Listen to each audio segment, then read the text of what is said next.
ظلم یہ ہے امام احمد رضا کے خلاف جو پروپیگنڈا ہو رہا ہے، وہ یہ کرتے ہیں کہ جناب کافر کہہ دیا، کافر کہہ دیا۔ ارے جو ابو جہل تھا تو اس کو کافر نہ کہتے تو کیا امام کہتے؟ کہا جاتا ہے امام احمد رضا نے جناب مشین چلائی ہے کفر کی۔ میں پوچھتا ہوں کہ جو یہ کہے کہ خاتم النبیین کا معنی آخری نبی نہیں، حضور کے بعد نبی آ سکتا ہے، اس کو کیا کہیں گے آپ؟ بولیے کیا کہیں گے آپ؟ یہی تو امام احمد رضا نے کیا ہے۔ کہتے جی کہ بریلویوں کا کون کون سا عقیدہ شرک والا ہے؟ پہلے مجھے یہ بتاؤ ان کا کون کون سا عقیدہ توحید والا ہے؟ اور تم بتا دو شرک والا، میں بتا دیتا ہوں۔ اگر قبروں پہ سجدہ کرنا یہ توحید والا عقیدہ ہے، قبروں پہ طواف کرنا یہ توحید والا عقیدہ ہے، ہر سال بزرگوں کا عرس منانا، عرس جانتے ہو کیا ہوتا ہے؟ عرس ہوتا ہے شادی، یعنی اللہ سے ہر سال شادی کراتے ہیں۔ اسی لیے بزرگ فوت ہو جائیں یہ نہیں کہتے کہ مر گئے، کہتے ہیں کہ وصال فرما کے وہ تو اللہ سے مل گئے نا، پھر اگلے سال ان کا عرس ہوگا۔ کوئی ایک مصیبت ہو تو میں بتاؤں۔ اور آخری جو پوائنٹ نمبر 10 ہے، جسے میں نے انجینئر کی ڈاکٹرن کا نام دیا ہے، یہ ہے تبدیلی والا معاملہ، کہ میں نے ہر فرقے کے اصول اور مبادی کے اوپر ان کو پلٹا ہے، جسے اردو میں کہا جاتا ہے پہلوان اپنے زور پر گرتا ہے۔ ان پہلوانوں کو میں نے ان کے زور پہ گرایا ہے۔ بریلویوں کا ترہ امتیاز تھا کہ سارے گستاخ رسول ہیں۔ جب پوچھتے تھے کیوں، کہتے ہیں انہوں نے نبی الاسلام کی شان میں گستاخیاں کی ہیں، اشرف علی رسول اللہ، اور پھر حسام الارمین میں جو گستاخانہ عبارتیں اعلیٰ حضرت نے ہائی لائٹ کی۔ میں حاضر دماغ ہو کر اس مسجد میں اعلان کر رہا ہوں، جس کوٹ کے اندر، جس چینل پر مجھے تم اپنے شیخ الاسلام تقی عثمانی کے سامنے بٹھاؤ گے، میں ثابت کروں گا کہ امام احمد رضا نے دیوبند والوں پر فتویٰ سچا لگایا تھا۔ تو میں نے کہا کہ پھر اب قائم رہنا ہے، اور اس وقت تو جوش میں آ کے یہ کہہ دیتے ہیں جی وہ ساڈا بھی کوئی گستاخ ہو ایسے انہوں نہیں چھٹا گے جی۔ تو میں نے جب چشتی رسول اللہ نکالا، کشف المحجوب سے صاحب اور سکر کی عبارتیں نکالی، تذکرۃ الاولیاء سے بایزید بستامی کے دعوے نکالے کہ قیامت کے دن محمد اور تمام نبی میرے جھنڈے کے نیچے ہوں گے، نعوذ باللہ، جب یہ میں نے ان سارے بابوں کو ننگا کیا نا بریلویوں کی پبلک میں، مولوی تو ان کے ہو گئے ہمارے خلاف، کیونکہ انہوں نے کہا یار یہ تو ہمارا ہتھیار، یہ ہماری جوتی ہمارے سر پہ مار دی، لیکن عوام ان کو چھوڑ گئی۔ یہ ہے انجینئر کی ڈاکٹرن۔ تو ظاہر ہے کہ یہ تو پھر میں سرجن والا کام کر رہا ہوں نا، تو چیخیں تو سر اٹھیں گی۔ لوگ کہتے ہیں جی وہ طارق جمیل صاحب کی بات سن کے تو کسی کی چیخ نہیں نکلتی۔ بھئی طارق جمیل صاحب تو ہومیوپیتھک ادویات آپ کو دے رہے ہیں اور وہ اختلافی موضوعات پہ تو بات ہی نہیں کر رہے۔ طارق جمیل صاحب کے سامنے اگر کوئی اپینڈکس کا مریض چلا جائے تو وہ تو اتنے نرم دل والے ہیں کہ خود ہی بے ہوش ہو جائیں گے اس کا آپریشن کرنے سے پہلے۔ ہاں، غامدی صاحب کے سامنے آپ کو بندہ لے جائیں جس کی ہڈی ٹوٹی ہوئی ہے یا اس کا شولڈر اتر گیا، وہ بیچارے چراتے چراتے خود ہی غم کھا کے بے ہوش ہو جائیں گے۔ تو میں کیا کرتا ہوں، میں تو گرائنڈر پکڑ لیتا ہوں، ٹھیک ہے، پتہ ہے اینا لمبا سوا ہوتا ہے، وہ اینستھیزیا دے دیں جڑا کانڈ چلاندے نے، ٹھیک ہے نا۔ تو ہمارے وہ جو جواد نقوی صاحب ہیں انہوں نے بڑی پیاری بات کی، انہوں نے کہا باقی لوگ تو اینستھیزیا دیتے ہیں نا، انجینئر صاحب تو وہ بے ہوش کرنے والی دوائی دیے بغیر ہی آپریشن شروع کر دیتے ہیں۔ یہ ایک انجینئر صاحب ہیں، انجینئر مرزا علی، سوشل میڈیا پہ کافی مقبول ہیں، اور وہ مختلف مذاہب اور فرقوں کا آپریشن کرتے ہیں بغیر بے ہوشی کے، بہت دردناک طریقے سے آپریشن کرتے ہیں۔ ویسے مریض کا آپریشن کیا جاتا ہے بے ہوش کر کے تاکہ اس کو درد نہ ہو، وہ بلکہ اگر بے ہوش ہوا ہو اس کو جھنجھوڑ کے ہوشیار کر کے پھر شروع کر دیتے ہیں آپریشن اس کا، تو تکلیف زیادہ ہوتی ہے، درد زیادہ ہوتا ہے۔ تو ایسا نہیں ہے میں بے ہوش کرتا ہوں، یہ ایسا نہیں ہے میں بے ہوش کرتا ہوں۔ پہلے بریلویوں کہتا ہوں دیکھیں اشرف علی رسول اللہ کہتے ہیں ہاں کفر ہے، یہ میں بے ہوش کر رہا ہوتا ہوں ان کو۔ جب وہ گیڑے میں آتے ہیں لا کے پھر میں چشتی رسول اللہ سٹنا نا، تو وہ پھر انہوں نے ایکسیپٹ ہو جاتا ہے۔ تو میری مثال آپ اس لیے نہیں دے سکتے کہ میں وہ کام کر رہا ہوں جو کوئی اور کر ہی نہیں رہا، اور نہ اس کے اوپر مجھے ٹونٹ کیا جا سکتا ہے۔ آج تک کسی آرتھوپیڈک سرجن کے ساتھ کسی نے کوئی گلا شکوہ کیا ہے کہ حضرت آپ کے کلینک میں جب بھی آیا میں نے لوگوں کی چیخیں ہی دیکھی ہیں؟ کوئی میٹھی میٹھی گلا بھی کریا کرو، وہ بتائے گا اللہ کے بندے میرے پاس جو لوگ آ رہے ہیں نا، کسی کی پنڈلی کی ہڈی ٹوٹی ہوئی ہے، کسی کی بازو کی ہڈی ٹوٹی ہوئی ہے، کسی کا شولڈر اترا ہوا ہے، کسی کی انگلی اتری ہوئی ہے تو جب میں اسے سیدھا کروں گا تو چیخ تو وہ مارے گا. اور ساتھ آپ کو پھر وہ بتائے گا کہ دنیا کی کوئی دوائی، کوئی دم یہ والا کام نہیں کر سکتا جو آرتھوپیڈک سرجن کرتا ہے، یا کوئی آپریشن کرنے والا سرجن. جب بائی پاس ڈیو ہے تو بائی پاس ہوگا. کوئی دوائی ایسی نہیں ہے جو اس کو اوور کم کر دے. ہڈی ٹوٹ گئی ہے تو کوئی دوائی اس ہڈی کو جوڑ نہیں سکتی جب تک کہ آپ ہڈی کو سیدھا کر کے بینڈیج نہیں کرتے اس کے اوپر. 5 سے 6 ہفتے کا کیورنگ پیریڈ ہے اس کا. ساتھ ادویات سپورٹیو ضرور ہوتی ہیں لیکن ہڈی کو سیدھا رکھنا ہوگا. وہ بھی ہلکی سی ٹیڑھی رکھی جائے تو پوری زندگی کے لیے ٹانگ ٹیڑھی ہو جاتی ہے. اور اپینڈکس کی تکلیف میں سے تو آپ میں سے کئی لوگ گزرے ہوں گے. مجھے بتائیں دنیا کی کوئی دوائی اپینڈکس کی تکلیف کا علاج کر سکتی ہے؟ وقتی طور پہ کوئی پین کلر لگا لے تو چند گھنٹے آپ کے گزر جائیں گے. جب تک وہ نکالتے نہیں نا باہر تو وہ نکالتے کس طرح ہے؟ طارق جمیل یا غامدی سٹائل میں یا انجینئر کے سٹائل میں؟ ہاں، انجینئر سرجن والے سٹائل میں. اور یہ میرا بھی سٹائل نہیں ہے، نہ میرے استاد صرف ڈاکٹر اسرار صاحب کا یہ سٹائل ہے، بلکہ نبی الاسلام کا بھی سٹائل یہ تھا. صحیح مسلم 2005 نمبر حدیث کہ نبی الاسلام جب ممبر پہ چڑھتے آپ کی آواز بلند ہو جاتی، آنکھیں سرخ ہو جاتی، غصے میں اضافہ ہو جاتا جیسے کوئی جرنیل اپنی فوج کو تیار کر رہا ہوں. ہاں، باقی عام گفتگو میں آپ میرے ساتھ بیٹھ کے کھانا کھائیں تو ظاہر ہے میں اس پیشن سے تو نہیں بول رہا ہوں گا. اس پیشن سے میں اپنی بیوی سے کھانا تو نہیں مانگتا ورنہ تو مجھے نہ ملے. تو وہ تو ظاہر ہے کہ یہ ایک دعوت کا سٹائل ہے، یہ ایک یعنی ریکوائرمنٹ ہے ممبر کی. ملاقات گفتگو اور چیز ہوتی ہے، جب تقریر کر رہا ہوتا ہے انسان اس کا سٹائل بالکل ڈیفرنٹ ہوتا ہے. تو یہ جو پیشن والا سٹائل ہے اس نے دنیا کے اندر چینج لے کے آیا ہے. اس کے بغیر دنیا میں چینج آنے والی نہیں تھی میرے بھائی، یہ ذہن میں رکھیے گا. تو یہ انجینئر کی جو ڈاکٹرن تھی کہ اصول اور مبادی کے اوپر آپ نے الٹ دینا ہے. بریلویوں کو کیسا الٹا؟ دیوبندیوں نے رٹ لگائی بھی تھی. جب ہم کہتے تھے یار بریلوی دیوبندی ایک ہو، دونوں حنفی ہو، یار کیا مسئلہ ہے؟ باپ ایک ہے یار، ایک دوسرے کو لالی کیوں نہیں سمجھ رہے؟ ایک باپ کی اولاد ہو، امام حنیفہ کی طرف اپنے آپ کو منسوب کیے ہوئے ہو، پوری فقہ ایک ہے، پرانے سارے بزرگ ایک ہیں، صوفیاء تمہارے ایک ہیں. وہ دیوبندیوں نے کہا کہ نہیں یہ جو بریلوی ہیں شرک کرتے ہیں، قبروں سے مانگتے ہیں، یہ کرتے ہیں. کہتے جی کہ بریلویوں کا کون کون سا عقیدہ شرک والا ہے؟ پہلے مجھے یہ بتاؤ ان کا کون کون سا عقیدہ توحید والا ہے؟ تم بتا دو شرک والا، میں بتا دیتا ہوں. اگر قبروں پہ سجدہ کرنا یہ توحید والا عقیدہ ہے، قبروں پہ طواف کرنا یہ توحید والا عقیدہ ہے، ہر سال بزرگوں کا عرس منانا، عرس جانتے ہو کیا ہوتا ہے؟ عرس ہوتا ہے شادی، یعنی اللہ سے ہر سال شادی کراتے ہیں. اسی لیے بزرگ فوت ہو جائیں یہ نہیں کہتے کہ مر گئے، کہتے ہیں کہ وصال فرما کے وہ تو اللہ سے مل گئے نا، پھر اگلے سال ان کا عرس ہوگا. کوئی ایک مصیبت ہو تو میں بتاؤں. میں نے وہ سارے واقعات دیوبندیوں کے بزرگوں سے بھی ثابت کیے. اب مجھے بتائیں بند گلی میں داخل ہو گئے، وہ بھاگنے کا راستہ ہے. تو یہ پہلوان کو میں نے ان کے زور پہ گرایا.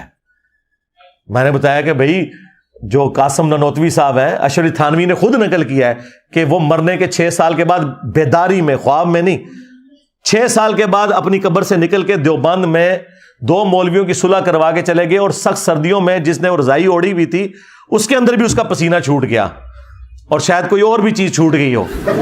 ہاں، اور آگے پھر فٹ نوٹ پہ اشرف تھانوی نے لکھا ہے کہ ہو سکتا ہے کہ حضرت کی روح نے اپنا جسم خود قبر سے نکالا ہو اور باہر آ گئی ہو، یا اس روح نے اپنا کوئی علیحدہ سے ایک امثالی جسم بنایا ہو اور اس کے ساتھ آئی ہو. تو کوئی اور او بریلوی تو شاہی کوئی نہیں جیڈا بڑا گاندھی نے کو لیا ہے. اور میں ان کے سارے واقعات بیان کیے. تو اب ان کا ایک ترہ امتیاز تھا بریلویوں کے خلاف، وہ توحید پہ تھا، وہ تو میں نے ان سے لے لیا. تو آپ دیکھ لیں جو بندی جن کے دماغ بھی بند تھے، ہماری ویڈیو سے وہ دماغ کھل گئے، اللہ کا شکر ہے. تو میں نے پہلوان کو اس کے زور پہ گرایا. اس کو میں دنیا میں بھی ایک مثال سے بتاتا ہوں. یہ آپ جب کبھی کینٹ ایریا میں جائیں نا تو بیریئر لگے ہوتے ہیں وہ بمبو سے، ہاں، اور لوہے کا بڑا سا ایک بمبو ہوتا ہے، اس کے پیچھے اتنا بڑا وٹا ہوتا ہے. وہ وٹا پتہ تو کیوں ہوتا ہے؟ وہ پتھر اتنا بڑا، اس کا وزن آلموسٹ اس لوہے کے بمبو کے برابر ہوتا ہے، اس سے تھوڑا سا کم ہوتا ہے. تو آلموسٹ یعنی سمجھ لیں بیلنس سے ہوتا ہے. تو وہ ذرا سی اس پہ انگلی آپ لگائیں نا تو یہ کھڑا ہو جاتا ہے. حالانکہ اس کو اس پتھر کے بغیر اگر آپ کھڑا کریں تو 8-10 بندے چاہیے یوں کھڑا کرنے کے لیے. تو انہوں نے وہ بیلنس کیا ہوتا ہے اس پتھر کے ذریعے, تاکہ ایک عام آدمی بھی, اسی لیے اس کو رسی سے باندھا ہوتا ہے, وہ تھوڑا سا وزن اس کا زیادہ ہوتا ہے, وہ رسی چھوڑتا ہے ویسے ہو جاتا ہے. یا اگر وہ رسی نہ بھی ہو, ہلکی سی انگلی کا اشارہ بھی کرے تو وہ بمبو کھڑا ہو جاتا ہے. اے جناب او میں ایڈے وٹے فٹ کیتے ہیں. ہاں, اشعری رسول اللہ, چشتی رسول اللہ, ہلکی جی انگلی لانا نا اینڈ کر کے فرقہ انہاں دا اڈ کے پرے جاندا ہے. ہاں, یہ اصول مبادی ہے. اہل حدیث کا کیا تھا ترہ امتیاز؟ اہل حدیث کا تو نام ہی لوگوں نے یہ رکھا ہوا تھا کہ جی اے بخاری کرتے ہیں. جناب بخاری دی ایک حدیث نے اہل حدیث فرقے دی موت کرتی ہے, اور کتبہ لکھا ہوا ہے اہل حدیث فرقے کی موت صحیح بخاری 2812 کی وجہ سے ہوئی. وَيْحَ مَارْ تَقْتُلُهُ الْفِئَةُ الْبَاغِيَةُ يَدْعُوهُمْ إِلَى اللَّهِ وَيَدْعُونَهُ إِلَى النَّارِ. افسوس اے مار, تجھے باغی جماعت قتل کرے گی, تو انہیں اللہ اور جنت کی طرف بلائے گا, وہ جماعت جہنم کی طرف. یہ مرزا جہلمی چھپا ہوا رافضی اہل سنت کا لبادہ اڑا ہوا, وہ بدبخت ہر وقت ہر ٹائم اس خاندان کے اوپر حملہ آور, اس خاندان کی توہین و تشنیع کرنا. ایک حدیث گڑی ہوئی ہے, ایک حدیث گڑی ہوئی ہے, ایک حدیث گڑی ہوئی ہے, یعنی مفہوم گڑا ہوا. حدیث تو درست ہے, کہتا ہے عمار کو فیا باغیہ قتل کرے گا, وہ عمار کو جہنم کی طرف بلاتا ہوگا. معاذ اللہ, وہ عمار کو جہنم کی طرف بلاتا ہوگا. اور یہ جو جہنم کی طرف بلانے والا گروہ تھا نا, معاذ اللہ, یہ امیر معاویہ کا تھا. امیر معاویہ نے قتل کیا تھا, امیر معاویہ معاذ اللہ جہنم کی طرف بلانے والا. جہلمی کہتا ہے نہیں جی نہیں, وہ تو گروہ جہنم کی طرف بلانے والا. خیر یہ ایک حدیث کیا, درجنوں حدیثیں بخاری مسلم سے. بنو امیہ کا جب مسئلہ آیا نا تو یہ اپنے اصول میں فیل ہو گئے. ان کی بخاری مسلم رفع الیدین تک ہی رہی, تو ان کے اصول پہ ان کو گرایا. اہل تشیع کو ان کے اصول کے اوپر گرایا ہے کہ تمہیں سب سے بڑا ایشو کیا ہے. وہ یہ کہتے ہیں کہ ہمارے اوپر آپ لوگ الزام لگاتے ہو کہ ہم صحابہ کو گالیاں دیتے ہیں, اور تم لوگوں کی جرت نہیں کہ تم اپنی کتابوں سے یہ بتا سکو کہ سب سے پہلے مولا علی علیہ السلام پہ لعنت شروع کی تھی بنو امیہ نے. اور واقعی کوئی نہیں بتاتا تھا. کس نے بتایا؟ مودودی صاحب ایک بندے تھے جنہوں نے بتایا, خلافت و ملوکیت لکھ کے سارے لوگ ان کے خلاف ہوئے. میں نے بخاری مسلم سے نہ صرف ان کا مقدمہ ثابت کیا کہ یہ درست ہے, پھر میں نے اگلا سٹیپ بھی طے کروایا. اور اگر ہم کسی پر لعنت بھیجتے ہیں تو یہ ہمیں حکم ہے کہ ہم لعنت بھیجیں ہیں.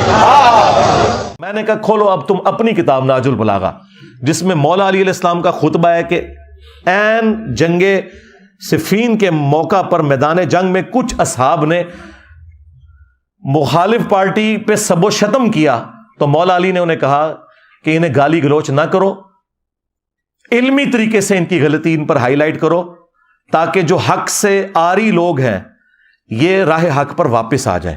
یہ نہج البلاغہ میں مولا علی کا خطبہ ہے. اس کے علاوہ کئی اور خطبات میں نے پیش کیے کہ تم علی کے شیعہ ہو یا بنو امیہ کے شیعہ ہو, علی تو میدان جنگ میں بھی گالی نہیں نکالنے دے رہے, اور تم 1400 سال بعد بھی گالیاں نکال رہے ہو. ہاں علمی طریقے سے اس زمانے میں بھی آپ حق کو ہائی لائٹ کریں, آج بھی کریں, بالکل درست ہے.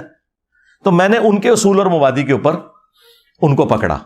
ان کا مسئلہ تھا کربلا کا, بنو امیہ کا, اسی اصول کے اوپر اسے ایکسیپٹنس دی, اور پھر اسی اصول کے اوپر اگلے معاملات ان کے ساتھ طے کیے. عقیدوں میں مسئلہ تھا توحید کا, تو میں نے انہیں کہا یار صبح و شام تمہارے اذکار میں ہے سورۃ النمل کی آیت نمبر 62, امن یجیب المضطر اذا دعا ویکشف السوء ویجعلکم خلفاء الارض االہ مع اللہ. بھلا بتاؤ تو کون ہے جو مصیبت اور پریشانی میں گھرے ہوئے شخص کی فریاد کو سنتا ہے, اس سے اس کی تکلیف کو دور کرتا ہے, تمہیں زمین پر اگلوں کا خلیفہ کرتا ہے. االہ مع اللہ, کیا اللہ کے ساتھ کوئی اور الہ بھی ہے جو تمہاری تکلیف دور کرے, جس سے تم دعائیں مانگو؟ اور صبح و شام کے سنت اذکار میں شیعہ کے ہاں یہ دعا پڑھی جاتی ہے, قرآن کے اندر یہ آئی ہے. میں نے کہا ترجمہ پڑھ لو. جو اللہ سے قرب رکھتا ہوگا وہی غیب سے مدد مانگ سکتا ہے, وہی وہاں سے پیغام لے سکتا ہے, وہ وہیں سے غیبی مدد لے سکتا ہے.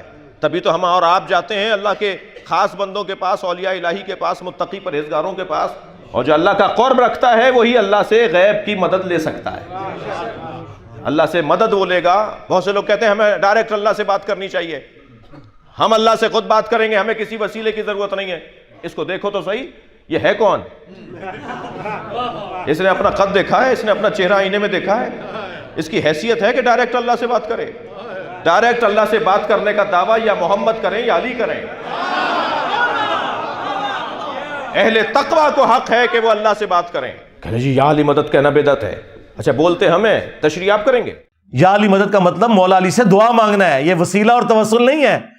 ہمیں نہیں اردو آتی، عربی نہیں آتی. وسیلہ اور توسل تو یہ ہے کہ اے اللہ تجھے اپنے نبیوں کا واسطہ، تجھے صحابہ کرام کا واسطہ، تجھے اہل البیت کا واسطہ، تجھے مولا علی کا واسطہ، اے اللہ تو میرا کام کر دے. یہ ہوتا ہے وسیلہ. وسیلہ یہ ہوتا ہے کہ یا علی مدد آپ میری مدد کریں. یہ وسیلہ توسل نہیں ہے، یہ استعانت ہے، اور یہ اللہ کا حق ہے.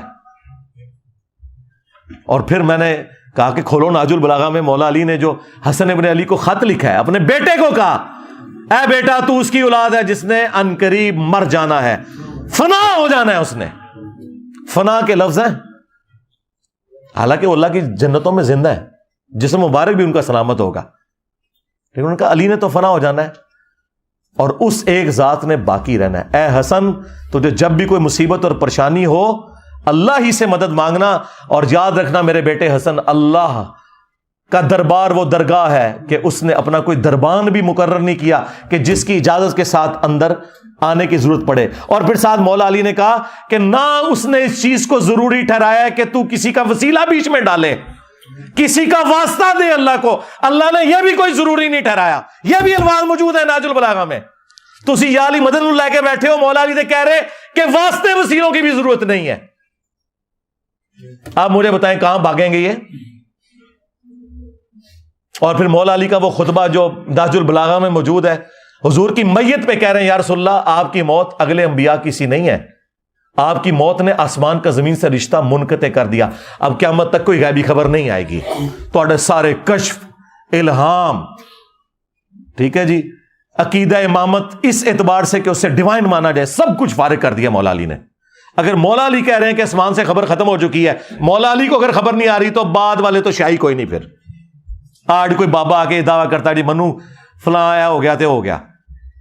اور دوسرا انہوں نے کہا یا رسول اللہ اگر آپ نے ہمیں منع نہ کیا ہوتا تو یہ جو غم ہم پر آیا نا، ہم اپنی جان یہاں دے دیتے رو رو کے، ماتم بھی فارغ ہو گیا.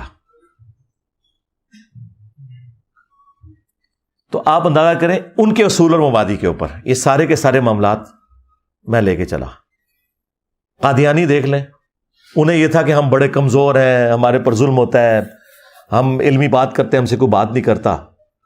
میں نے ان کے اصول اور مبادی کے اوپر ان کو گرا دیا کہ تمہارا یہ جو دجال تھا اس نے تو اپنی کتابوں میں حدیثوں کے حوالے تک غلط دیے ہوئے ہیں، وہ حدیثیں وہاں پہ موجود ہی نہیں ہیں جو اس نے حوالے دیے ہوئے ہیں.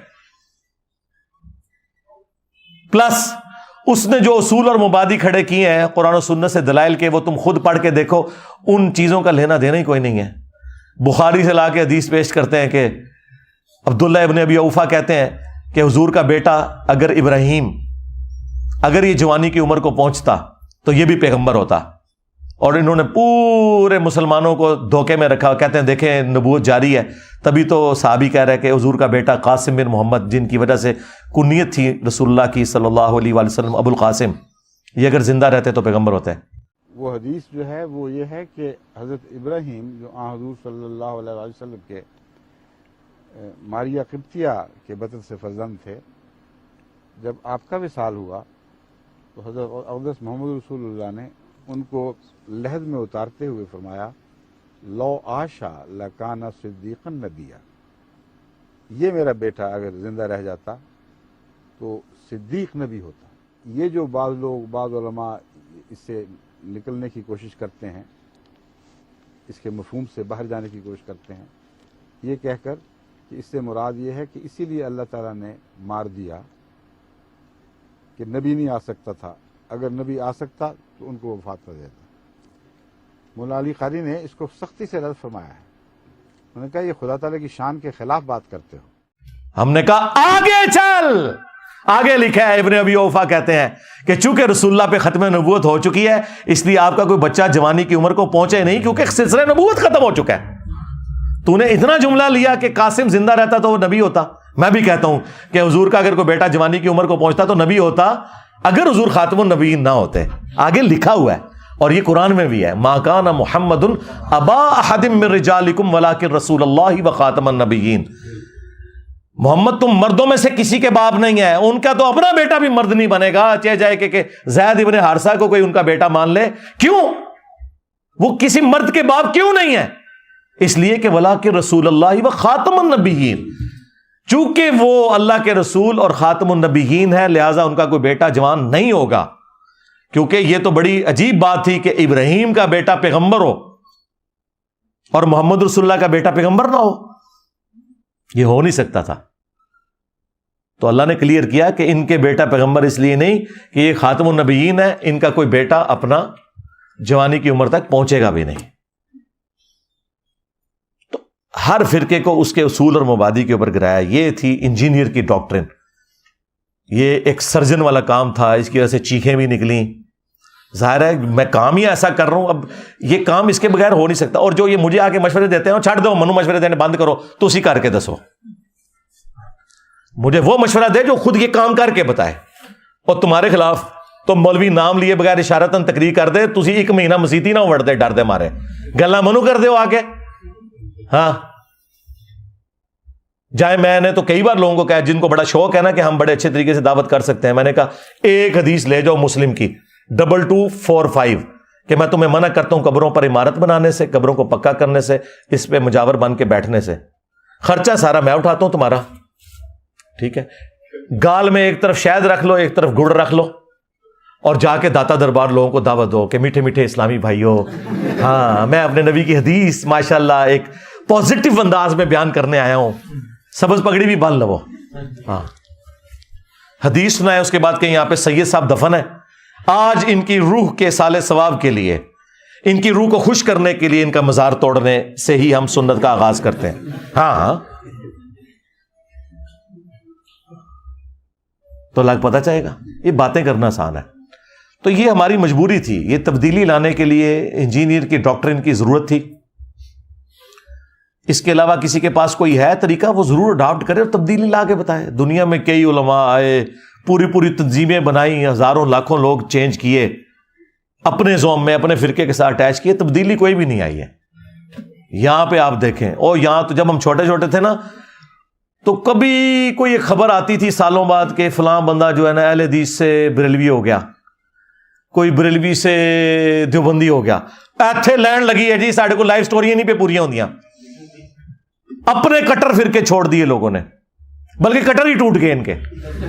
ہاں تو یہ تبدیلی کیوں آئی ہے؟ اس کے پیچھے یہ انجینئر کی ڈاکٹرن والا معاملہ ہے۔ اور سب سے بڑی بات، اس سسٹم سے ہم نے کچھ بھی حاصل نہیں کیا سوائے یہ کہ میری لائف ونریبل ہوئی، میری فیملی کی لائف ونریبل ہوئی، میرے ٹیم ممبرز کی لائف ونریبل ہوئی، ان کی فیملیز کی لائف ونریبل ہوئی۔ ہم نے اس سسٹم سے کچھ حاصل نہیں کیا۔ یا ہوتا نا کہ ہم نے چندہ بک ہوتی اور ہمارے لوگ سارے کام چھوڑ کے یہ کام کر رہے ہوتے ہیں۔ ہمارے جتنے لوگ ہیں اپنا کام کرتے ہیں، سب والنٹیئرز ہیں، اپنا اپنا کام کرتے ہیں۔ صرف اتوار والے دن آ کے انہوں نے اپنی کمٹمنٹ کرنی ہوتی ہے، اور فی سبیل اللہ پھر اپنے کاموں میں لگ جاتے ہیں۔ کسی کی دکان ہے تو دکان پہ ہے، کوئی ملازم ہے تو ملازمت کرتا ہے۔ میں نے تو کسی کو یہاں پہ بھرتی نہیں کیا ہوا، اللہ کا شکر ہے۔ تو سب لوگ والنٹیئرلی کام کرتے ہیں۔ تو ہم نے اس سسٹم سے حاصل تو کچھ بھی نہیں نہ کیا۔ اگر سسٹم سے کچھ حاصل کیا ہوتا تو پھر آپ کہہ سکتے تھے کہ جی، اور پھر کہتے ہیں ایک فرقہ بنائے گا، سرکار 15 سال ہو گئے نا، وہ کتنا فرقہ جڑا بنایا ہے بھائی؟ فرقے کے لیے چندہ بک ہوتی ہے، مدرسہ ہوتا ہے، مسجد۔ میری کوئی ایک مسجد بتا دو، کوئی چندہ بک بنا دو، کوئی مدرسہ بتا دو۔ نہیں، تمہارے پیچھے نمازیں پڑھ رہے ہیں، تمہیں چندے دے رہے ہیں، تو فرقہ کہاں سے بن گیا؟ بھائی کسی چیز کو مچھلی ثابت کرنے کے لیے مچھلی والی خوبیاں چاہیے نا۔ گھوڑے کو آپ مچھلی ثابت کرنے کی کوشش کریں گے تو آپ کو لوگ پاگل ہی کہیں گے نا۔ تمہارے بزرگوں والا کوئی گند میرے اندر موجود نہیں، کیونکہ وہ گند اس لیے کہ آپ کہتے ہو نا یہ فرقہ بنا رہا ہے، تو پھر جنہوں نے فرقے بنائے ہوئے ہیں وہ جو گند کرتے رہے ہیں، ان کا کوئی ایک گند مجھے بتا دو کہ تمہارے اندر بھی وہ والا گند موجود ہے۔ کوئی کتاب لکھ کے میں نے لوگوں کے حوالے کی ہو، کتابیں تو یہ وہی ہیں۔ کوئی فرقہ بنایا ہو، کوئی چندہ بک بنائی ہو، یہ میں کہتا ہوں فلاں کے پیچھے نماز نہیں ہوتی، میں کہتا ہوں ساروں کے پیچھے نماز ہوتی، سارے مسلمان ہیں۔ تو اس سسٹم سے کچھ بھی حاصل نہیں کیا، تو اس طرح کے جھوٹے زمان لگا کے اپنی بدنامی کماتے ہیں۔ اب تو دیکھیں معاملات آگے جا چکے ہیں، اب تو یہ صرف گالیاں ہی دیتے ہیں، چھوٹے چھوٹے کلپ کاٹ۔ اور دیکھیں ہر درخت اپنے پھل سے پہچانا جاتا ہے۔ ان کے بزرگان دین کا درخت یہ ہے کہ ان کے علماء بھی اور پبلک بھی میرے چھوٹے چھوٹے کلپ آؤٹ آف کانٹیکسٹ کاٹ کے نا مجھے بدنام کرتے ہیں۔ اور ہمارے کسی اسٹوڈنٹ نے کبھی کسی عالم دین کا آؤٹ آف کانٹیکسٹ کلپ کاٹ کے کسی کو بدنام کیا ہے؟ مجھے کوئی ایک کلپ دکھا دیں۔ تو بتائیں پھر استاد کامل کون سا ہوا؟ کس کی تربیت کامل ہے کہ اس کا کوئی اسٹوڈنٹ اپنے مخالفین کا آؤٹ آف کانٹیکسٹ کلپ نہیں کاٹتا؟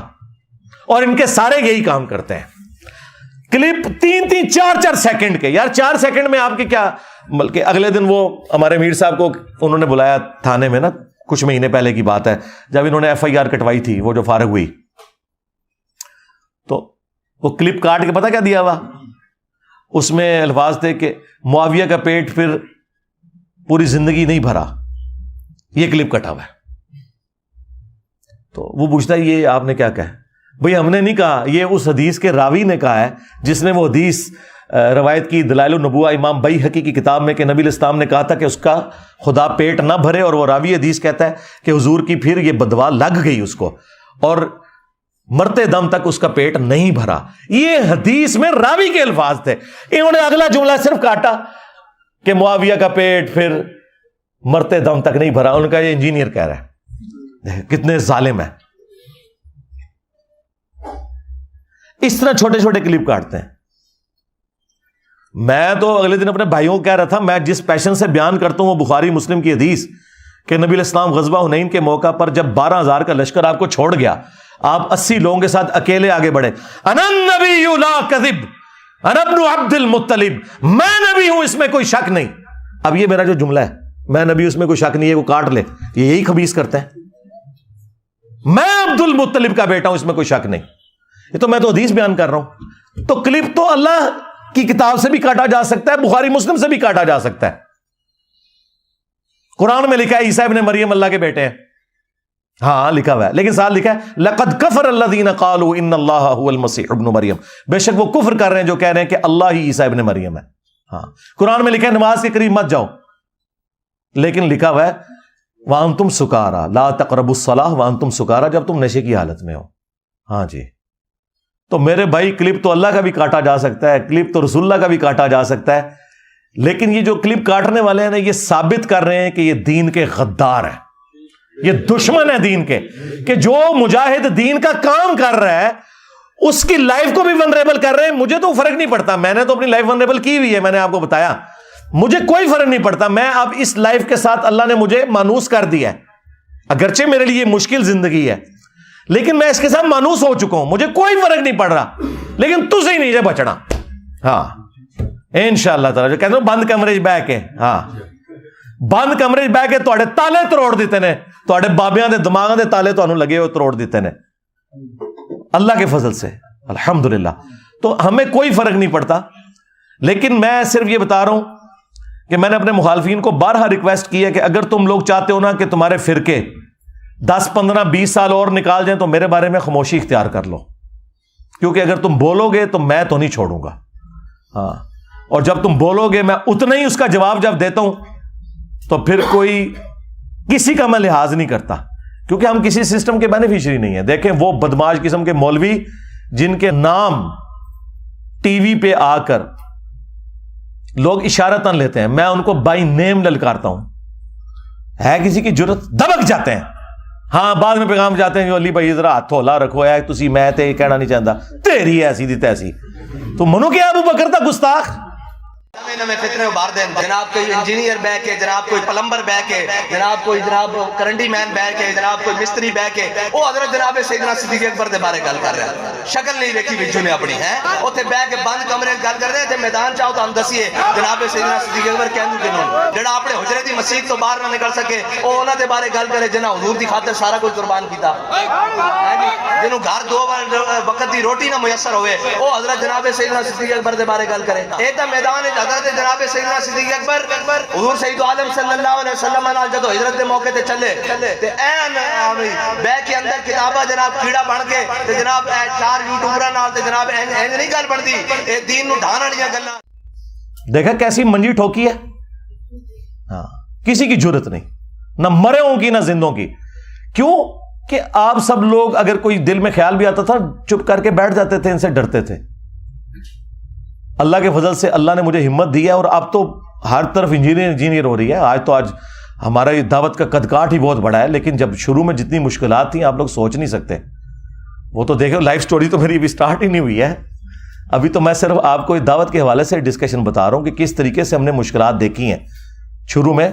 وہ اگر میں تفصیلات آپ کو بتاؤں تو آپ حیران ہو جائیں کہ آج تو خیر معاملات ہی اللہ تعالیٰ نے بہت آسان ہمارے لیے کر دیے ہیں اللہ کے فضل سے. لیکن ہم اس وقت ہی پیچھے ہٹے. اب تو جناب کسی نے کھنگڑ نہیں دینا, تھوڑی جرت بول کے دیکھو تو کرنے کے ہیں کسی پلے کھینچنا رویو بالکل لا کے ہاتھ چپڑا چڑھا گے اللہ کے فضل سے. کسی کا لحاظ نہیں کرنا انشاءاللہ تعالی. اور یہی وجہ ہے کہ انہوں نے اپنے فرقوں کا جلدی نقصان کروایا. اگر یہ تھوڑا سا لحاظ کر کے برداشت کر لیتے اور میری حق بات کو حق کہتے تو اپنی عزت کروا لیتے. اور جو لوگ یہ کر رہے ہیں کہ وہ لحاظ کر کے خاموشی سے بیٹھے ہوئے ہیں تو ان کی عزت بھی سلامت ہے, کیونکہ انہیں پتہ ہے کہ ہم جب بولیں گے نا پھر یہ ہمیں چھوڑے گا نہیں. میں کئی علماء کو ملوں, میں نے انہیں ریکویسٹ کی کہ تھوڑا ایک میرے خلاف کوئی کلپ آ جائے نا تو فائدہ ہو جائے گا تھوڑی پبلک نو. کہتے نا نا نا تھوڑی بہت جڑی ساری عزت ہے وہ رہن دے. ہاں کیونکہ انہیں پتہ ہے کہ کیا بولیں گے خلاف. جب بولیں گے تو میں تو سارے حقائق رکھوں گا. کیسے بول سکتے ہیں؟ میں سب کچھ کھول کے کتابوں سے سامنے رکھ دوں گا. اگر آپ کو یقین نہیں آتا تو آپ نیو ٹی وی والا وہ رمضان کا پروگرام آپ نے فرقہ واریت والا دیکھ لیا نا, کس طرح ننگے ہوئے ہیں یہ مولوی. کوئی چیز ان کے پلے بچی ہے مجھے بتائیں؟ اگر کسی کو کوئی زوم بھی تھا نا تو وہ نکل گیا. اللہ کے فضل سے ایک ایک چیز کھول کے سامنے رکھی ہے. اگر کسی کو کوئی شک تھا نا کہ یہ لوگ جو ہیں وہ ایک دوسرے کو مسلمان سمجھتے ہیں تو وہ نکل گیا. پورے پروگرام میں میں نے 3 ڈیمانڈ ان سے رکھی ہیں کہ آپ یہ کہہ دیں کہ سارے فرقے مسلمان ہیں. نمبر 2 سب کے پیچھے نماز پڑھنا درست ہے. نمبر 3 سب کو چندہ دینا درست ہے. کوئی مولوی نیچے ریڈی ہویا. ہاں حالانکہ یہ سارے میٹھے میٹھے مولوی انہوں نے بٹھائے ہوئے تھے تو کوڑے تے جناب چک مار لین تو انہوں نے چھڑ دو. کیونکہ انہیں پتا تھا کہ یار ادھر ایک پروگرام میں تو ہمیں چلو 1-1.5 لاکھ روپے مل جانا ہے, جو پوری زندگی کے چندے بند ہو جانے ہیں واپسی میں تو ہمیں انہوں نے ریسیو کرنا ہے جس طریقے سے. تو ضرورت ہی نہیں ہے. ابھی دیکھیں یہ ایک گستاخ نے امام مہدی علیہ السلام کو ننگی گالیاں دی. تاریخ انسانیت میں کبھی کسی مذہبی پرسنالٹی کے ساتھ یہ کچھ نہیں ہوا. لوگوں نے جھوٹا کذاب کہہ دیا, کسی پہ زیادہ زیادہ لعنت کر لی, لیکن یہ ماں بہن کی گالیاں بائی نیم یہ آج تک کبھی نہیں ہوا تھا. کوئی بریلوی دیوبندی اہل حدیث عالم آپ کو نظر آیا جو امام مہدی کے دفاع کے لیے سامنے آیا ہو, کسی نے بیان دیا ہو؟ علیحدگی میں جب انہیں کہا وہ کہتے نہیں, وہ ساری پبلک پھر خلاف ہو جائے گی, ایت گستاخی ہے, پر ہم اپنے حصے کی گستاخیوں پہ بولتے ہیں. مجھے بتائیں اگر حضرت ابوبکر کی شان میں اس طرح کی کوئی گستاخی پاکستان نہیں ایران میں ہوئی ہوتی, ادھر ان جماعتوں نے پورا ملک بند کر دینا تھا, نہیں تھا کرنا. تو اس کا مطلب یہ 2 نمبر لوگ ہیں, بے ایمان لوگ ہیں. ویسے تقریروں میں کہتے ہیں ہم جو ہے وہ صحابہ کے دفاع کے لیے, اہل بیت کے دفاع کے لیے, حسن و حسین کے دفاع کے لیے نکلیں گے, اور ہے یہ بندر ہیں بنو امیہ کے.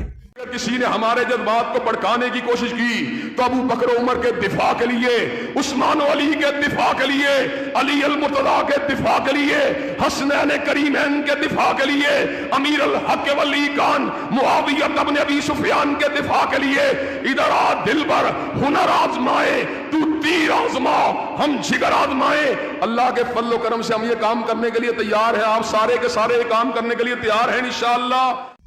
اور یہ نہ سمجھیے گا کہ یہ خود نہیں دفاع کر رہے, اور یہ ایسے ملعون ہیں, ان پہ لعنت ہے, یہ کبھی بھی اہل بیت کا دفاع کر ہی نہیں سکتے, کیونکہ اللہ نے لعنت ڈال دی ہے نا. اہل بیت کا دفاع تو وہ کرے گا جو غدیر خم پہ کھڑا ہے, قرآن اور اہل بیت. اہل بیت کا دفاع وہ کرے گا جو حجۃ الوداع پہ کھڑا ہے, قرآن اور سنت. اور جو بابوں میں کھڑے ہوئے ہیں ان کو توفیق نہیں ملنی. لہٰذا یہ لوگ بیسیکلی اللہ تعالیٰ کی طرف سے مغضوب علیہم ہیں, ان کو توفیق کبھی ملنی ہی نہیں ہے. لہٰذا ان سے کوئی امید بھی نہ رکھیں آپ. لیکن کم از کم اس طرح کے واقعات ان کے کپڑے اتار دیتے ہیں کہ یار یہ کتنے مخلص ہیں دین کے ساتھ. سرکار کوئی مخلص نہیں ہے, اپنے صرف فرقے کے ساتھ, فرقے کی کاز کے ساتھ مخلص ہیں بس. کل حزب بما لدیہم فرحون, ہر فرقہ اس میں خوش ہے جو اس کے پاس ہے. بریلویوں نے بھی اپنا ایک مخصوص سا دین پکڑا ہوا ہے, دیوبند نے بھی, اہل حدیث نے بھی, شیعہ نے بھی. ٹھیک ہے, اور آپ دیکھیں ہم نے اس معاملے کو اٹھایا اللہ کے فضل سے انٹرنیشنل لیول کے اوپر. ٹھیک ہے, اس کے بعد شیعہ علماء سامنے آئے, انہوں نے اور میں نے جو علیحدگی میں جو ان کے ساتھ کرتا تھا وہ آپ چھوڑ دیں. میں نے تو کئی علماء کو کہا کہ اس کے بعد تم لوگوں کو مر جانا چاہیے، آج کے بعد اہل بیت کا نام نہیں لینا چاہیے، تم لوگ اس قابل ہو کہ تم لوگ مر جاؤ اپنے گھروں میں، اگر امام مہدی کا گستاخ جو ہے وہ اس طرح دندراتا پھر رہا ہے۔ تو آندہ بھی جب کوئی معاملہ ہوگا اللہ کے فضل سے، ہم ہر جگہ بولتے ہیں قرآن کی گستاخی ہوئی ہے، ہمیشہ بولوں، خاکوں کے اوپر میں 2011 سے بولنا شروع ہوں، اور ایک ایک چیز علمی طریقے سے، یہ کوئی نہیں ہوتا کہ آپ کسی کا پتلا جلا دیں، نہیں، جو علمی ان کے اعتراضات ہیں ان کے جوابات دیں۔ اور ابھی یہ دھروو راٹھی نے جو ویڈیو ریکارڈ کرائی، کدھر ہے مولوی جی جو ہمیں کہتے ہیں انجینئر صاحب غیر مسلموں کو جواب دیا کریں، وہ کتنے تھوڑے مفتی مر گئے نے؟ انجینئر صاحب نو کہتے ہیں جناب ان کو تو قرآن دیکھ کے نہیں پڑھنا آتا۔ اوے تھوڑے جڑے مولوی نے نا، جتنے میں نے قرآن کی درجنوں آیات کے حوالے دیے ہیں نا اس لیکچر کے اندر، وہ دیکھ کے لیکچر اسی طرح تجوید کے ساتھ وہ آیات ابھی پڑھ کے کو بتا دے مجھے تجوید کے ساتھ۔ باتیں کرتے ہو اے بے تے پڑھنے والے ہو، ہاں یہی کچھ پڑھے ہوئے ہیں۔ تقی عثمانی صاحب عربی معروف قرآن والی نہیں پڑھ سکتے، جاوید غامدی صاحب قرآن والی معروف عربی نہیں پڑھ سکتے، وہ اپنے اسی سٹائل میں مجہول سٹائل میں عربی پڑھتے ہیں۔ قاری حضرات تو اسے لحن جلی کہتے ہیں، مانتے ہی نہیں ہیں۔ اور جن جاہلوں کا حال ہو کہ معاذ اللہ کو معاذ اللہ کہتے ہو، وہ ہمیں کہیں گے عربی نہیں آتی، نہ سوئے تم معاذ اللہ ثم معاذ اللہ۔ اور ابھی جو یہ چھوٹے بہت جو الفاظ کے جو غلطی ہے نا ان کی، اگر میں ایک ایک مفتی کا کلپ کاٹوں نا، لیکن یہ علمی پھر اپروچ میری نہیں ہوگی، میں سلوشن اینڈ پہ نہیں، پرابلم اینڈ پہ چل جاتا ہے۔ لفظ لوگ مقلد بولتے ہیں، لفظ مقلد ہوتا ہے، کوئی نہیں۔ لوگ اخلاق بولتے ہیں، اخلاق ہوتا ہے لفظ، کوئی ایک لفظ تو ساری غلط بولتے ہیں۔ مستقبل، یہ ہم اردو میں جو کہتے ہیں نا فیوچر کو مستقبل، مستقبل میں یہ ہوگا، یہ لفظ ہے مستقبل، زبر ہے لیکن کوئی بھی نہیں بولتا۔ اب ہم یہ غلطیاں اس طرح کی نکالیں گے، بھائی سلوشن اینڈ پہ رہیں، ہم چیزیں سیکھنا چاہتے ہیں، سکھانا چاہتے ہیں، کسی کو نیچا دکھانا ہمارا مقصد